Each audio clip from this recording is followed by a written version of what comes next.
ಮನೆಯ ಮಗಳಿವಳು ನಮ್ಮ ಪುಣ್ಯವತಿ. ಅಮ್ಮಾಜಿ ಇಲ್ಲ ಸಿಗ್ನೇಚರ್ ಆಗಬೇಕಿತ್ತು.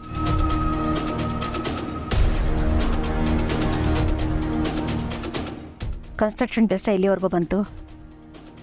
ಇವಾಗಿರೋ ಇಂಜಿನಿಯರು ಸರಿಯಾಗಿ ಕೆಲಸ ಮಾಡ್ತಾ ಇಲ್ಲ ಅಮ್ಮಾಜಿ. ಅದಕ್ಕೆ ಇನ್ನೊಬ್ಬ ಇಂಜಿನಿಯರ್ ಹತ್ರ ಮಾತಾಡಿದ್ದೀನಿ. ಹಳೆ ಪ್ಲ್ಯಾನ್ ಆ್ಯಂಡ್ ಡಿಸೈನಲ್ಲೇ ಕೆಲಸ ಮಾಡ್ಕೊಡೋಕೆ ಒಪ್ಕೊಂಡಿದ್ದಾರೆ. ನಾವು ನೆಕ್ಸ್ಟ್ ಮಂತ್ ಆ ಬ್ರಾಂಚ್ ಓಪನ್ ಮಾಡ್ಬೋದು. ಈಗಾಗಲೇ ತುಂಬ ಲೇಟ್ ಆಗಿದೆಯಲ್ವಾ ವೀರೇಂದ್ರ? ಇನ್ನು ಲೇಟ್ ಆಗಲ್ಲ ಅಮ್ಮಾಜಿ, ನಾನು ನೋಡ್ಕೋತೀನಿ.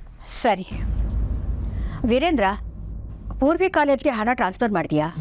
ಮಾಡಿದ್ದೀನಿ ಅಂತ ಹೇಳಿದ್ನಲ್ಲ ಅಮ್ಮಾಜಿ. ಇನ್ನೇನಿದ್ರು ಅಲ್ಲಿನ ಫಾರ್ಮ್ಯಾಲಿಟೀಸ್ನ ಅವಳನ್ನ ಕರ್ಕೊಂಡು ಹೋಗಿ ಪೂರ್ತಿ ಮಾಡಬೇಕಷ್ಟೆ. ಅದೇನೋ ಫಾರಂ ಫಿಲಪ್ ಮಾಡಬೇಕು ಅಂತ. ಅದು ಅಡ್ಮಿಷನ್ ಫಾರ್ಮ್ಯಾಲಿಟೀಸ್ ಅಷ್ಟೇ, ನಾನು ನೋಡ್ಕೋತೀನಿ ಅಮ್ಮಾಜಿ. ಸರಿ ಬರ್ತೀನಿ. ನಾನು ಮಾಡ್ತಿರೋ ತಪ್ಪ ಸರಿನಾ ಒಂದು ಗೊತ್ತಾಗ್ತಿಲ್ಲ. ಒಟ್ನಲ್ಲಿ ನಂದನ್ ಅವ್ರ ಕೋಪ ಕಡಿಮೆ ಆಗ್ಬೇಕಷ್ಟೆ. ನಂದನ್ ಬರ್ತಿದ್ದಾನೆ, ಪದ್ಮಿನಿ ಕಿಚನಲ್ಲಿದ್ದಾಳೆ. ಎಲ್ಲ ನಾನು ಅನ್ಕೊಂಡಾಗಾದ್ರೆ ರಿಸಲ್ಟ್ ಖಂಡಿತ.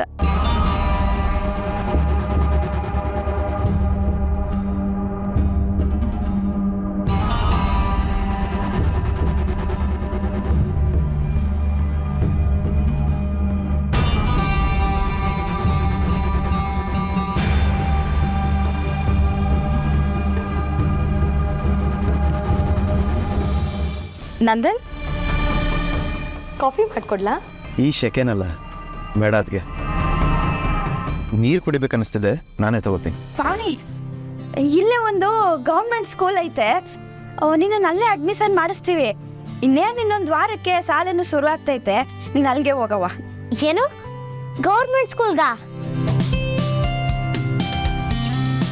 ಹ್ಞೂ ಕಣವ, ಮನೆಗೂ ಹತ್ರ, ನಿಂಗೂ ಜಾಸ್ತಿ ಓಡಾಡೋದಿರಕ್ಕಿಲ್ಲ. ಇಲ್ಲ, ನಾನು ಆ ಸ್ಕೂಲ್ಗೆ ಹೋಗೋಕ್ಕಿಲ್ಲ.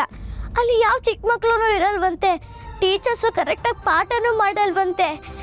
ಅಲ್ಲಿಗೆ ನಾನು ಹೋದ್ರೂ ಅಲ್ಲಿ ಯಾರು ಫ್ರೆಂಡ್ಸು ಇರಲ್ಲ. ಅಪ್ಪಯ್ಯ, ನನ್ನ ಬೇರೆ ಸ್ಕೂಲಿಗೆ ಸೇರಿಸಿ ಅಪ್ಪಯ್ಯ. ಅಥೋ ಪಾವನಿ, ಪ್ರೈವೇಟ್ ಸ್ಕೂಲಿಗೆ ಸೇರ್ಸೋಕ್ಕೆ ವರ್ಷಕ್ಕೆ ಡೊನೇಷನ್ ಕಟ್ಬೇಕು, ತಿಂಗ್ಳಿಗೆ ಫೀಸ್ ಕಟ್ಟಬೇಕು, ಸ್ಕೂಲ್ ಬಸ್ಗೆಲ್ಲ ದುಡ್ಡು ಕೊಡಬೇಕು. ಅಷ್ಟೊಂದು ಹಣ ನಂತವಿಲ್ಲ ಕಣವ.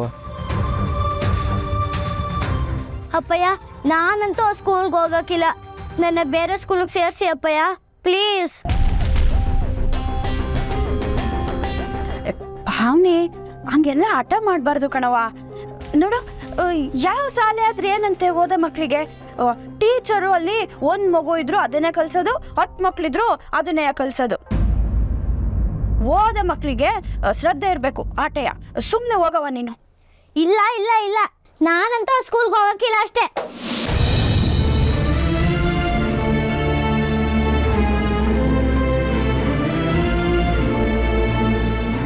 ಲೀಲಾ, ಏನು ಮಾಡೋದು? ನನಗೂ ಗೊತ್ತಾಗ್ತಾ ಇಲ್ಲ ರೀ. ಅಲ್ಲ, ಪ್ರೈವೇಟ್ ಸ್ಕೂಲು, ಅದ್ರಾಗೂ ಬೆಂಗಳೂರಿನಾಗೆ ಅಂದರೆ ಸ್ಯಾನೆ ದುಡ್ಡು ಬೇಕಾಯ್ತೈತೆ. ಆಟೋನ್ ದುಡ್ಡು ನಮ್ಮ ತಾವು ಎಲ್ಲಿಂದ ಬರ್ತೈತ್ರಿ?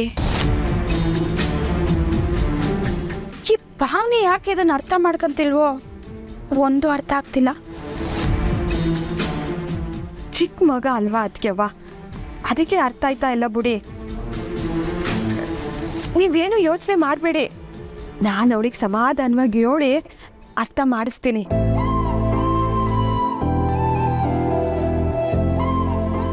ಇಲ್ಲ, ನನ್ನ ಮಗಳ ಆಸೆ ಪಟ್ಟು ಸ್ಕೂಲ್ಗೆ ನಾನು ಕೈಲಿ ಸೇರ್ಸೋಕ್ಕಾಗಿಲ್ವಲ್ಲ. ಈ ಪಾವನಿಗೆ ಹಿಂಗಾದ್ರೆ ಅಲ್ಲಿ ಆ ಪೂರ್ವಿನ ಓದ್ಸೋಕ್ಕಾಗ್ದಲೇ ಬೇರೆ ಮನೆ ಬಿಟ್ಟುಬಿಟ್ಟಿನಿ. ಎಂಥ ಗತಿ ಬಂದ್ಬಿಡ್ತು ನೋಡು ನನಗೆ. ರೀ, ನೊಂದ್ಕೋಬೇಡ್ರಿ, ಎಲ್ಲ ಸರಿ ಹೋಯ್ತದೆ. ಏನು ಸರಿ ಹೋಗುತ್ತಾನೆ? ನಂದನ್ ಕಿಚನ್ಗೆ ಹೋಗ್ತಿದ್ದಾನೆ, ಈ ಕಾಲ್ ಜಾರಿ ಬೀಳ್ತಾನೆ.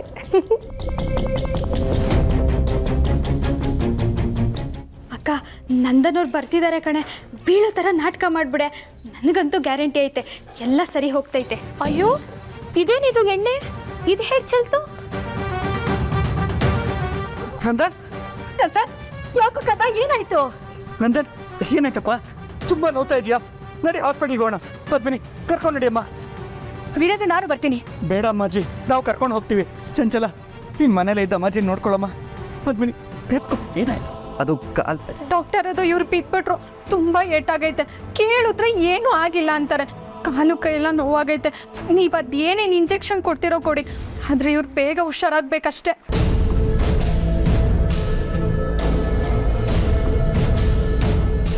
ಸರಿ, ನಾನು ನೋಡ್ತೀನಿ. ನಿಮ್ಮ ಹೆಸರೇನು? ನಂದನ್.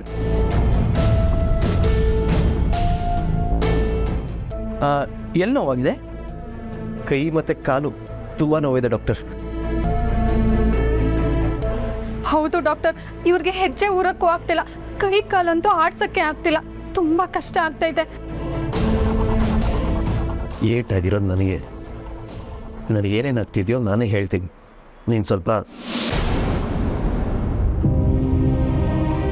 ಹೇಗೆ ಏಟಾಯಿತು? ಆಕ್ಸಿಡೆಂಟ್ ಆಯಿತಾ ಅಥವಾ? ಇಲ್ಲ ಡಾಕ್ಟರ್, ಮನೆನಾಗೆ ಬಿದ್ದುಬಿಟ್ರು. ಸ್ವಲ್ಪ ಎಣ್ಣೆ ಚೆಲ್ಲಿತು, ನೋಡ್ದಲೆ ಅದ್ರ ಮೇಲೆ ಕಾಲಿಟ್ಟು ಬಿದ್ದುಬಿಟ್ರು. ನಾನು ಸ್ಟೋವ್ ಮೇಲಿಂದ ಬೀಳೋ ಹಂಗಾದೆ ಅಂತ ನನ್ನ ಕಾಪಾಡೋಕ್ಕೋಸ್ಕರ ಓಡ್ ಬರುವಾಗ ಬಿದ್ದುಬಿಟ್ರು.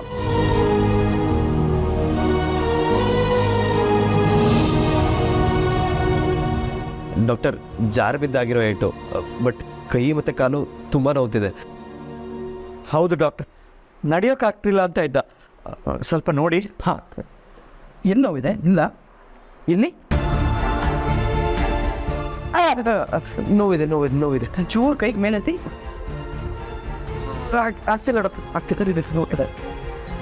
ನೀವು ಒಂದು ಕೆಲಸ ಮಾಡಿ, ಒಂದು ಎಕ್ಸ್ರೇ ಮಾಡಿಸ್ಕೊಂಬನ್ನಿ. ರಿಪೋರ್ಟ್ ನೋಡಿ ನಾನು ಆಮೇಲೆ ಮಾತಾಡ್ತೀನಿ. ಓಕೆ? ಸರಿ ಡಾಕ್ಟರ್. ಬಾ ಇದ.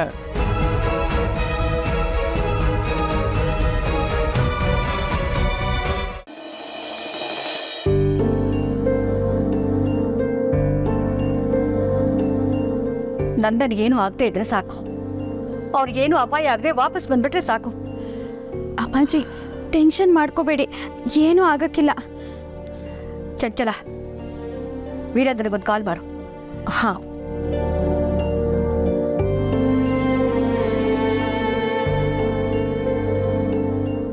ಮಾವ ಫೋನ್ ಪಿಕ್ ಮಾಡ್ತಿಲ್ಲ ಅಮ್ಮಾಜಿ. ದೇವ್ರೆ, ನಮ್ಮ ನಂದನಿಗೆ ಈ ಥರ ಯಾವತ್ತೂ ಆಗಿರಲಿಲ್ಲ. ನರೇಂದ್ರ ಅವ್ನ ಜಾತಕ ನೋಡಿ ಹೇಳ್ದ, ಅಶಾಂತಿ ಇರುತ್ತೆ, ಆರೋಗ್ಯದಲ್ಲಿ ಏರುಪೇರು ಇರುತ್ತೆ, 3 ತಿಂಗಳು ಹೀಗೆ ಇರುತ್ತೆ ಅಂತಾನು ಹೇಳ್ದ. ಒಂದು ಶಾಂತಿ ಹೋಮ ಮಾಡಿಸಿದ್ರೆ ಎಲ್ಲ ಸರಿ ಹೋಗುತ್ತೆ ಅಂತಾನು ಹೇಳಿದ್ದ. ನಾನು ಮಾಡಿಸ್ಬೇಕಿತ್ತು, ಆದರೆ ಅವನು ಕ್ಷೇಮವಾಗಿ ವಾಪಸ್ ಬಂದ ತಕ್ಷಣ ಎಲ್ಲವೂ ಮರ್ತುಬಿಟ್ಟೆ. ತಪ್ಪಾಗೋಯ್ತು.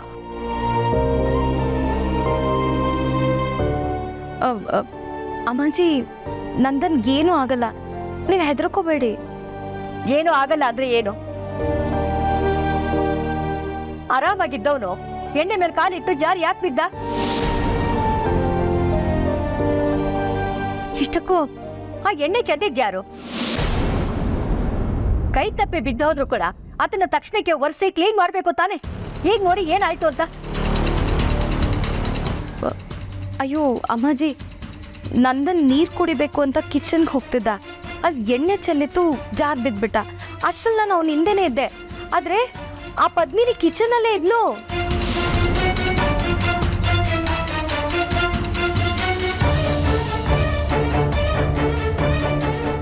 ಬಹುಶಃ ಅವಳೇ ಎಣ್ಣೆ ಚೆಲ್ಲಿದ್ಲೋ ಏನೋ.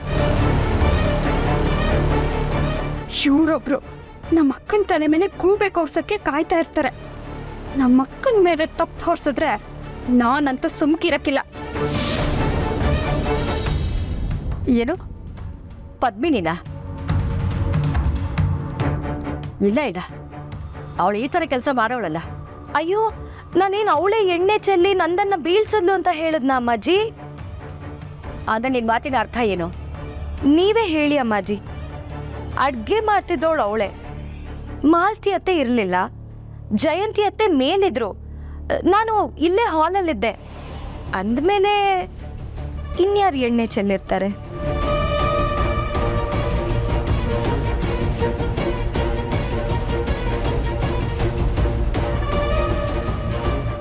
ಆಮೇಲೆ ಒರ್ಸಿದ್ರಾಯ್ತು ಅಂತ ಬಿಟ್ಟಿರ್ತಾಳೆ. ಪಾಪ ನಂದನ್ ಬಿದ್ದಿರ್ತಾನೆ.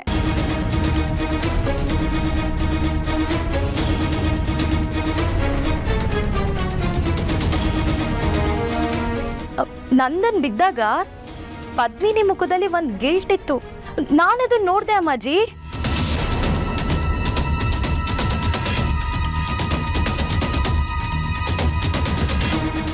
ಆದ್ರೂ ತಾನೇ ಎಣ್ಣೆ ಚೆಲ್ಲಿದ್ದು ಅಂತ ಒಪ್ಕೊಳ್ಳಿಲ್ಲ. ಯಾಕೆ ಹೇಳಿ? ಎಲ್ರೂ ಬೈತಾರಲ್ಲ, ಅದಕ್ಕೆ.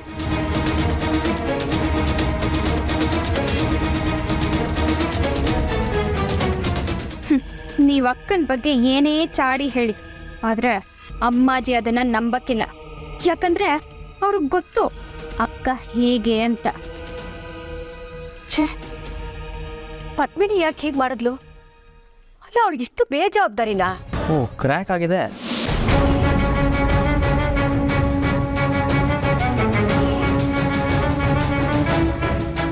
ನೋಡಿ, ನಿಮ್ಮ ಕಾಲಲ್ಲಿ ಹೇರ್ ಲೈನ್ ಫ್ರ್ಯಾಕ್ಚರ್ ಆಗಿದೆ. ಅಯ್ಯೋ,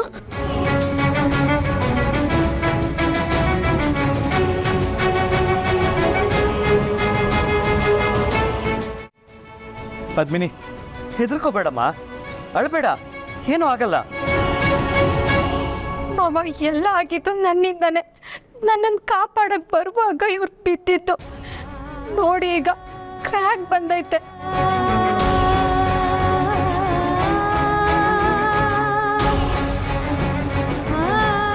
ಅಯ್ಯೋ, ಇದಕ್ಕೆ ನೀನು ಹೇಗಮ್ಮ ಕಾರಣ ಆಗ್ತೀಯಾ?